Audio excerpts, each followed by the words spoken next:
جی doctor صاحب بہت شکریہ. میں آپ کی خدمت میں دو تین اہم گزارشات آپ کے سامنے رکھ رہا ہوں. ایک تو حسب معمول آپ کو ہم وقتاً فوقتاً اپڈیٹ دیتے رہتے ہیں کہ جو ہمارے پاکستانی سمندر پار پاکستانی جو سٹرینڈڈ ہیں پاکستان سے باہر جو واپس آنا چاہتے ہیں، اس سلسلے میں اب تک ہم 33,000 سے زائد پاکستانی دنیا کے 55 سے 60 ممالک کے درمیان ادھر سے ہم واپس لا چکے ہیں جب سے ہم نے اپنی فضائی حدود کو مخصوص پروازوں کے لیے کھولا تھا اپریل کے شروع میں.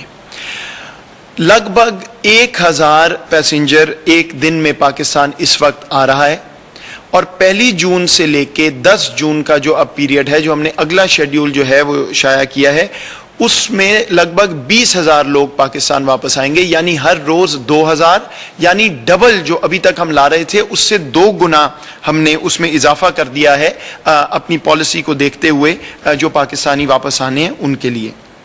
میں آپ کو یہ بھی بتاتا چلوں کہ کچھ ایسی بات چیت ہوئی ہے کہ شاید ہم صرف 2 3 4 ممالک سے پاکستانی لا رہے ہیں. تو میں نے آپ کو کہا 55 سے 60 ممالک ایسے ہیں جہاں سے آئے ہیں، لیکن ہمارا جو اصل مسئلہ ہے وہ خلیجی ممالک کا ہے. جو ہمارا مزدور طبقہ، جو وہ طبقہ جو اپنے آپ کو سسٹین نہیں کر سکتا بغیر آمدن کے ایک دن بھی، وہ متحدہ عرب امارات اور سعودی عرب میں سب سے زیادہ ہے. تو یہ جو میں نے 1 جون سے 10 جون کا ذکر کیا، اس میں لگ بھگ 8,000 کے قریب لوگ متحدہ عرب امارات سے اور 4,000 کے قریب سعودی عرب سے ہم لائیں گے. میں یہ اس لیے مخصوص ان 2 ممالک کا ذکر کر رہا ہوں کہ ہماری ایمبیسیوں پہ بہت پریشر آ رہا ہے، خاص طور پہ ان 2 ممالک میں. ہمارے جو سفیر ہیں وہ مکمل کوشش کر رہے ہیں، نمبر بہت زیادہ ہے، لیکن ایسا نہیں ہے کہ ہماری توجہ اس مزدور طبقے سے ہٹ گئی ہے یا ہم ان پہ فوکس نہیں کر رہے، بلکہ باقی ممالک کی نسبت یہاں پہ بہت زیادہ فوکس ہمارا ہے. اور انشاءاللہ 33,000 آ چکے، لگ بھگ 20,000 صرف اگلے 10 دن میں ہم لا پائیں گے. اس کے بعد میں آپ کو یہ بھی بتا دوں کہ انشاءاللہ بہت جلد سمندر پار پاکستانیوں کے لیے ہم ایک مکمل نئی پالیسی لائیں گے، جس میں ان کے لیے خوشخبری یہ ہوگی کہ ہماری تعداد بھی بہت بڑھ جائے گی اور ان کے جو مسائل ہیں وہاں پھنسے ہوئے ہیں وہ انشاءاللہ بہت جلد ختم ہو جائیں گے. اس کی تفصیلات ہم آپ کو کچھ روز میں پیش کر دیں گے آپ کے سامنے. اور اس پالیسی سے بہت سے جو ہم یہ بات چیت کر رہے ہیں کہ پاکستانی پھنسے ہوئے ہیں، وہ معاملہ اس طرح کا نہیں ہوگا. تو بہت جلد ایک نئی پالیسی جس میں ایک بڑی خوشخبری ہوگی ہمارے سمندر پار پاکستانیوں کے لیے. اگلی بات، کل سے ایک تھوڑی سی کنفیوژن ہے جس کو میں کلیئر کرنا چاہتا ہوں. کل ہماری سول ایویشن اتھارٹی نے پاکستان کی فضائی حدود کو مکمل طور پہ کھول دیا ہے صرف آؤٹ باؤنڈ پروازوں کے لیے، یعنی یہاں سے جو جہاز باہر مسافر لے جا رہے ہیں ان کے لیے. کل ایسی رپورٹنگ چل رہی تھی کہ شاید مکمل طور پہ اوپننگ ہو گئی ہے، ایسا ابھی نہیں ہے، ممکن نہیں ہے ہمارے ہیلتھ ایکسپرٹس کی رائے میں. لیکن جو یہاں سے جہاز جا رہے ہیں، پہلے مخصوص پروازیں تھی PIA کی اور کچھ ایک آدھ اور ایئر لائن کی، اب جو ایئر لائن آنا چاہے خالی جہاز لے کے آئے گی، لیکن یہاں سے جو پاکستانی، جو فارنر پاکستان میں باہر جانا چاہے ان کو اب اجازت ہوگی جانے کی.